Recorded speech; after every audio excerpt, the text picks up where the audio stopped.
Voilà, chère Arlette, nous arrivons bientôt au bout de nos peines.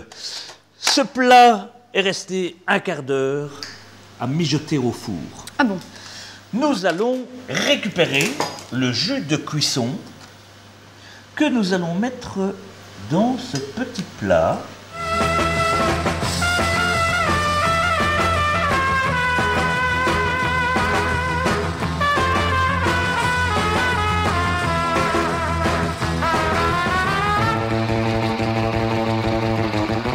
Vous allez m'aider, chère Arlette, nous avons besoin de fromage râpé. Ah. Voulez-vous bien nous râper un peu de fromage? Et si d'abord nous ajoutions quelques morceaux de bleu? Du bleu? Malheureuse, mais vous allez tout gâcher. Prenez plutôt du Saint-Servais bio. Ah. Nous le râpons.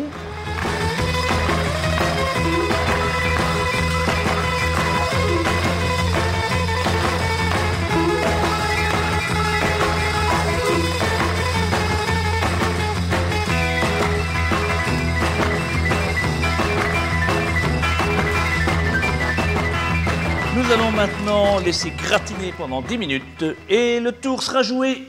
À 10 minutes, le temps pour nous d'aller faire une dernière petite bifurcation dans les arcanes d'écolo et plus précisément dans le bureau politique.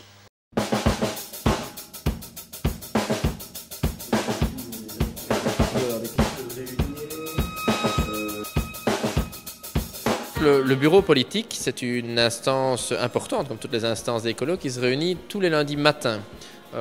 L'objectif, c'est évidemment d'aider à la prise de décision entre des conseils de fédération ou des assemblées générales. Donc il se réunit autour du secrétariat fédéral, donc des deux coprésidents, avec notamment l'administrateur général. Il est aussi composé de tous les parlementaires. Il y a aussi la ministre.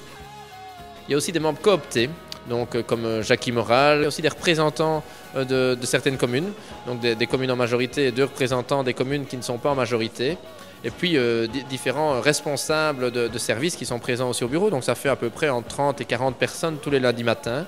L'objectif étant de pouvoir anticiper et réfléchir sur l'actualité. J'ai oublié de dire qu'il était ouvert, je pense que c'est une particularité par rapport aux autres partis. Ça veut dire que tous les membres d'Écolo peuvent assister au bureau. C'est en tout cas un endroit extrêmement stratégique, c'est certain, comme le conseil de fédération d'ailleurs, comme les assemblées générales. Ici, le bureau du lundi matin a plus le nez sur la prise de décision. Il y a ce que nous appelons des commissions qui sont thématiques. Un exemple, la commission Relations internationales, la commission Nord-Sud, il y a la commission Environnement au sens large, donc qui a englobé dernièrement la commission Agriculture, qui va parler de biodiversité. L'objectif des commissions, c'est vraiment de préparer de façon permanente le programme, l'actualisation du programme. C'est extrêmement important pour permettre à Écolo de rester propositionnel, de faire de la prospective, de ne pas être uniquement absorbé par l'actualité, mais de pouvoir un peu imaginer la société dans 5, 10, 15, 20 ans. Des élus et beaucoup d'élus, des élus à l'Europe bien sûr, et là il y a un élu écolo mais aussi avec un élu Groen dans un groupe des Verts au Parlement européen qui représente à peu près une quarantaine d'élus dans le Parlement européen. C'est des élus à l'échelle fédérale bien sûr, des députés, des sénateurs, et là aussi un groupe commun avec Groen. C'est des élus dans les régions, région wallonne, région bruxelloise, à la communauté française. C'est des élus aussi dans les communes et dans les provinces, dans la majorité ou dans l'opposition selon les cas. Donc c'est beaucoup de monde qui chaque fois, à chaque niveau, dans ces parlements ou dans ces gouvernements, parce qu'on a aussi une belle participation en région bruxelloise, essayent et font avancer l'idée de l'écologie politique concrètement dans les parlements et dans les gouvernements. C'est vrai que nous avons un centre d'études qui est un centre de prospective et d'animation, et ce centre en fait est celui qui fait vivre aussi l'écologie politique ailleurs que dans les parlements, forme les parlementaires, forme les membres, donne des instruments, des outils, réfléchit aussi sur l'avenir, pose l'écologie politique pour dans 10 ans ou dans 15 ans, travaille les rencontres du nouveau monde, donc c'est à la fois le maintenant et le demain.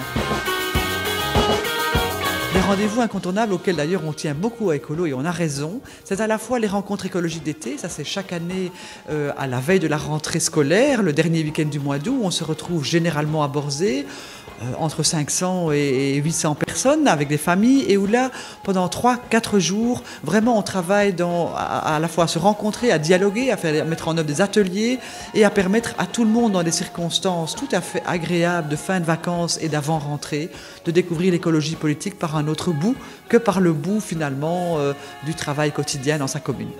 Alors le 14 février, c'est évidemment la fête des amoureux, et à Écolo, l'amour ça compte, mais non seulement l'amour entre les personnes, mais aussi l'amour du train. Et donc chaque année, le 14 février, nous allons à la rencontre des amoureux du train, ceux qui prennent le train tous les jours, et généralement on leur offre un petit quelque chose, un petit remerciement, un petit signal pour les remercier finalement de prendre le train.